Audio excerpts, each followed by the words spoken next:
Olá, gente. Sou Sandra de Oxum, do canal Eterno Yaô, e venho aqui hoje para contar um pouco da minha trajetória espiritual, tá? Muita gente me pergunta como eu vim parar no Candomblé. Então eu vou contar um pouco mais detalhado toda essa minha trajetória. Minha mãe teve 3 filhas, eu sou a caçula, onde vim com que as outras não tinham de doença, eu acabei tendo.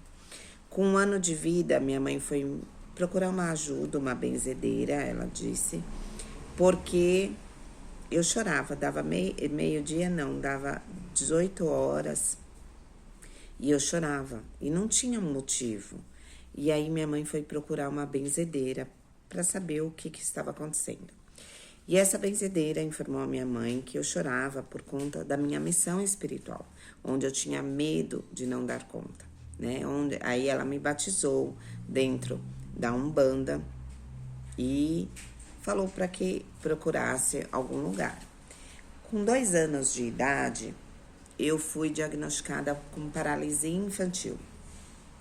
Naquela época, não tinha tantos recursos como hoje, e comecei a tomar bezetacil dia sim, dia não. Depois, a cada 2 vezes na semana, uma semana sim, outra não. A cada 15 dias, uma vez por mês. Um mês sim, um mês não. Quando eu parei de tomar bezetacil, eu estava tomando 2.500 miligramas a cada 3 meses, tá? Isso eu já tinha 13 anos de idade. A tal paralisia infantil foi realmente diagnosticada como reumatismo no sangue, fortíssimo. E os médicos falavam na minha frente que, tipo, a infecção não estava cedendo, que poderia virar leucemia e eu iria muita chance de ir embora, de não sobreviver até os 18, enfim. Fora isso, me deu sopro no coração, onde eu tinha muita falta de ar. E também tinha crise asmática alérgica. Então as crises eram muito grandes. Minha mãe ficou sócia até de um pronto-socorro aqui próximo, porque naquela época não tinha táxi, não tinha tanto. E assim, para uma criança de 7, 9 anos no colo, que eu não conseguia andar, eu ficava muito fraca. Era complicado. Então ela ficou sócia aqui de um posto que não existe mais, um pronto-socorro, que chamava-se Vila Bela, não existe mais, que eu ficava lá internada.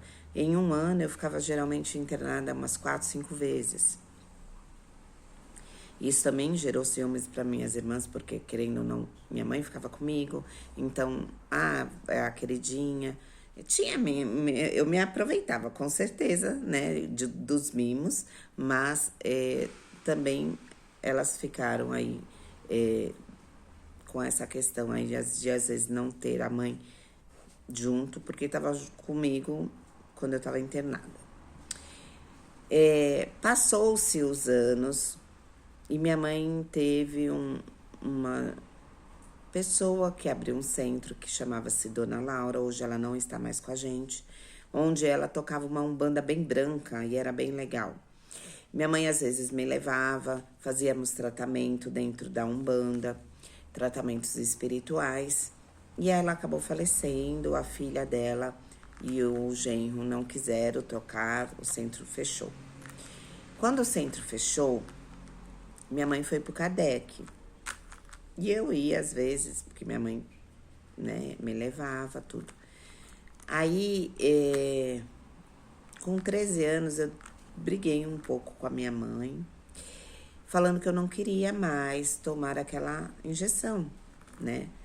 Porque eu tive um sonho. E contei esse sonho pra ela. Nesse sonho, eu me lembro nitidamente, porque eu fiquei com muito medo desse sonho.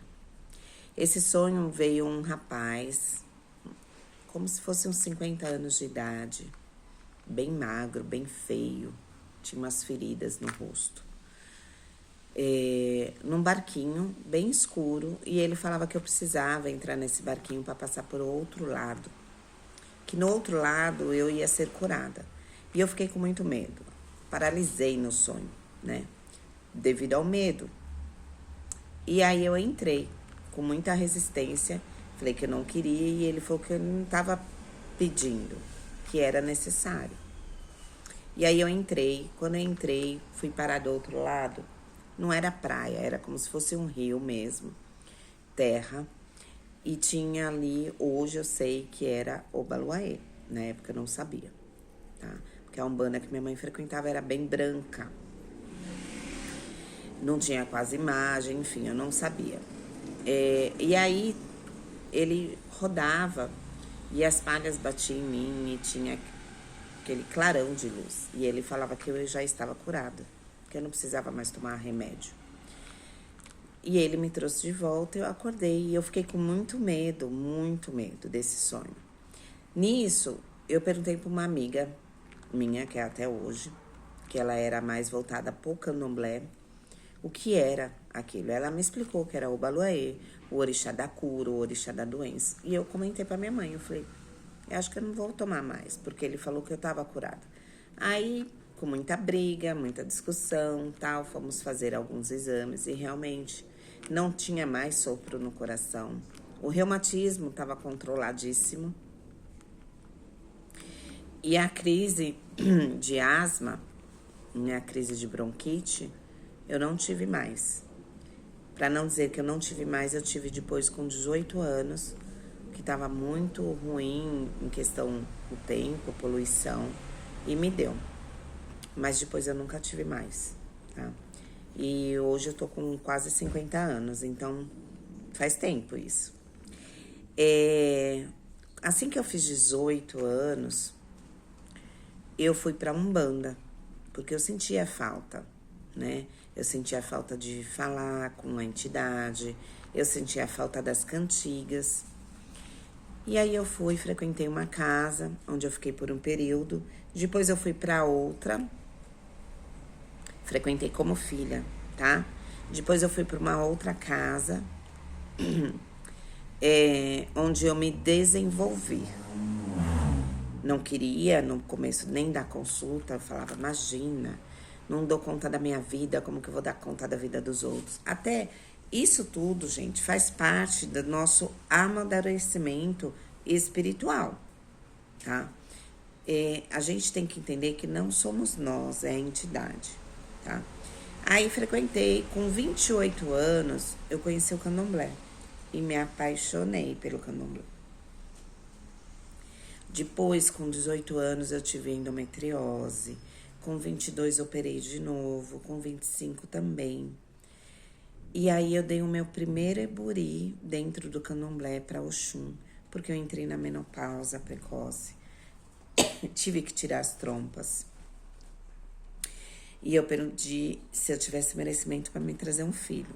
Em 9 meses, contados, certos, veio meu filho, né? Então eu fui agraciada dentro do candomblé. Eu fui agraciada por Oxum. E hoje meu filho tem 15, vai fazer 16 anos. E eu não me iniciei de pronto, tá? Eu não sabia que dentro do candomblé existem nações, né? Então varia muito de nação para nação. Minha cabeça não mudou, porque desde quando eu era de Umbanda, já me falavam que eu tinha uma briga na coroa, né? Com Oxum e Oiá, em Ançã. E aí eu fui conhecer o Nagô Ebá. Me apaixonei pelo Nagô, porque para mim as coisas têm que fazer sentido e não ser impostas. E aí me iniciei dentro do candomblé, onde eu tomei todos os meus oduns. No Nagô a gente se inicia e paga os oduns todos os anos, não é 1, 3, 5 e 7. Então eu tomei 7 obrigações antes de me tornar uma Yalorixá. O 7º Odum, Odum Egé, né? Odum Egé. Eu tomei no meu ilê, eu abri a minha casa com o meu PG assentado de Exu a Oxalá. sem fazer truques para ter filhos dentro da casa, para assentar aquele determinado orixá que me falta no PG. Porque eu sou chata, quem me conhece sabe, que já que é minha missão espiritual, eu vou fazer o meu melhor. Lógico, sou falha, sou ser humano, tenho minhas falhas, mas eu sempre prezo pelo melhor e pelo que o orixá quer, né? Amo a religião, tô dentro da religião desde 1 ano de vida. Não sou a melhor pessoa do mundo, não, mas evolução espiritual é uma coisa constante dentro da religião. Respeito é uma coisa que se tem que ter, a hierarquia, mas não existe humilhação. É diferente, né? Um dos fatos curiosos na minha infância, minha mãe fazia tricô, aquelas blusas na máquina, né? E eu pedi para ela fazer fios de lã. Eu dava passe nas minhas bonecas, jogava búzios com caroço de mexerica, brincava de feitiço, enfim, já tava no sangue, gente. Porque nenhuma criança normal faz isso, né? Vamos combinar. E aí, como eu vim da Umbanda, sou neta de ciganos, minha cigana falou que ia jogar cartas. E aí eu falei, como assim, né? Não fiz nenhum curso, como que vai jogar? Aí meu marido colocava a placa, eu ia lá, tirava a placa, a gente quase se separou, porque foi uma briga infinita, né? Até eu entender que não sou eu, é a entidade, é a ciência daquela entidade, é a ciência daquele espírito que você traz junto nas suas ancestralidades. Hoje, eu tenho cerca aí de 1.800 clientes no meu WhatsApp. Atendo São Paulo, atendo fora de São Paulo, fora do Brasil. E a maioria é por indicação, isso que é bacana, né? Sandra, mas é muito assertividade? Sim, existem pessoas que a gente percebe que vêm só para curiosidade, só para afrontar o espírito. Mas quem engana Deus, enganado está, né? Eu não perco tempo, não perco a minha paz com essas pessoas. Quem vem de coração aberto pode ter certeza que uma palavra, alguma coisa vai fazer sentido a essa pessoa. E voltando para o candomblé, eu acho o candomblé maravilhoso. Ele é uma riqueza cultural, uma riqueza de natureza maravilhosa. Eu acho que o candomblé deveria ser muito mais exposto para todos, como uma forma de cultura mesmo, né? É maravilhoso. Existe algumas pessoas que têm muito preconceito ainda hoje, inclusive dentro da nossa própria religião, de a gente às vezes tá em função, eu vou me trocar para sair. Não. Se você tá em função, pode ir. Vá comprar o que tem que comprar e volte, né? A gente tem que ter orgulho da nossa religião. Para mim, orixá é o que eu falo, é uma energia vital. Sem ele, a gente não fica de pé, né? Então, assim, nada que a gente passa é em vão. Os dissabores da vida, as coisas que Deus, que Oxalá prediz ao nosso destino, já está escrito.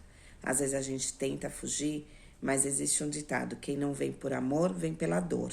Então, quem gosta do candomblé, pesquise, gente. Não falo para entrar e já fazer o santo, não. Veja as atitudes, veja a seriedade da casa, veja a questão financeira, porque quando o orixá quer, ele faz acontecer. A nossa religião não é riqueza, não é mágica, não é fórmula mágica, não.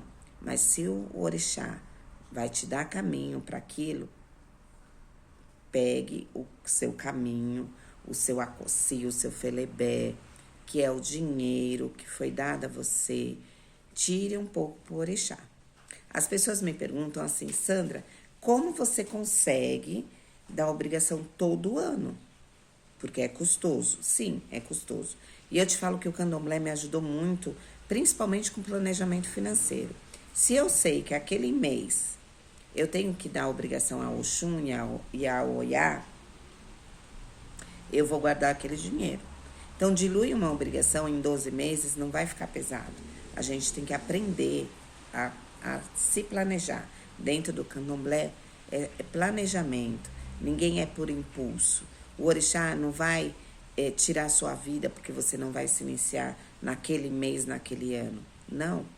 Então, vamos com calma, né? Que a gente chega lá. Então, essa foi um pouco da minha trajetória dentro do espiritismo. Vim da Umbanda, sim. Amo a Umbanda. Hoje a gente cultua Jurema de Catimbó, porque não existe candomblé puro dentro do Brasil, viu, gente? Não existe. Eu nunca vi. Porque se a pessoa tem um orixá e não tem um Exu, uma pombogira, é muito difícil. Maioria tem ali um Exu, uma pombogira que não faz parte do culto candomblé, né? O Exu que faz parte do culto candomblé é Exu orixá, tá? Exu catiço não faz parte. Então,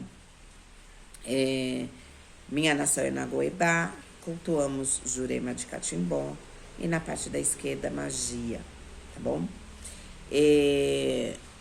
Um pouquinho aí da minha trajetória para quem tem essa curiosidade que me perguntaram. Queria que vocês colocassem aqui nos comentários o que vocês querem saber dentro da religião. Já vou falando que eu não falo de fundamentos, tá? Mas alguma dúvida que eu possa tirar, ajudar em alguma coisa, a gente tá aqui para isso, para se ajudar, né? Independente de nação, independente de estado, de onde está, somos aí umas pessoas dentro do candomblé numa fé, né? A gente tem que se unir, o povo ser mais unido, falar menos mal e se unir mais, né? Focar no positivo. Então, deixa aqui nos comentários, deixa se você gostou, o que vocês querem saber, que eu vou voltar aqui com os vídeos, tá bom? Peço desculpa, mas é que eu tava em reforma, ainda estou um pouco acabando a reforma do barracão, mas eu prometo que vou estar mais presente, tá bom?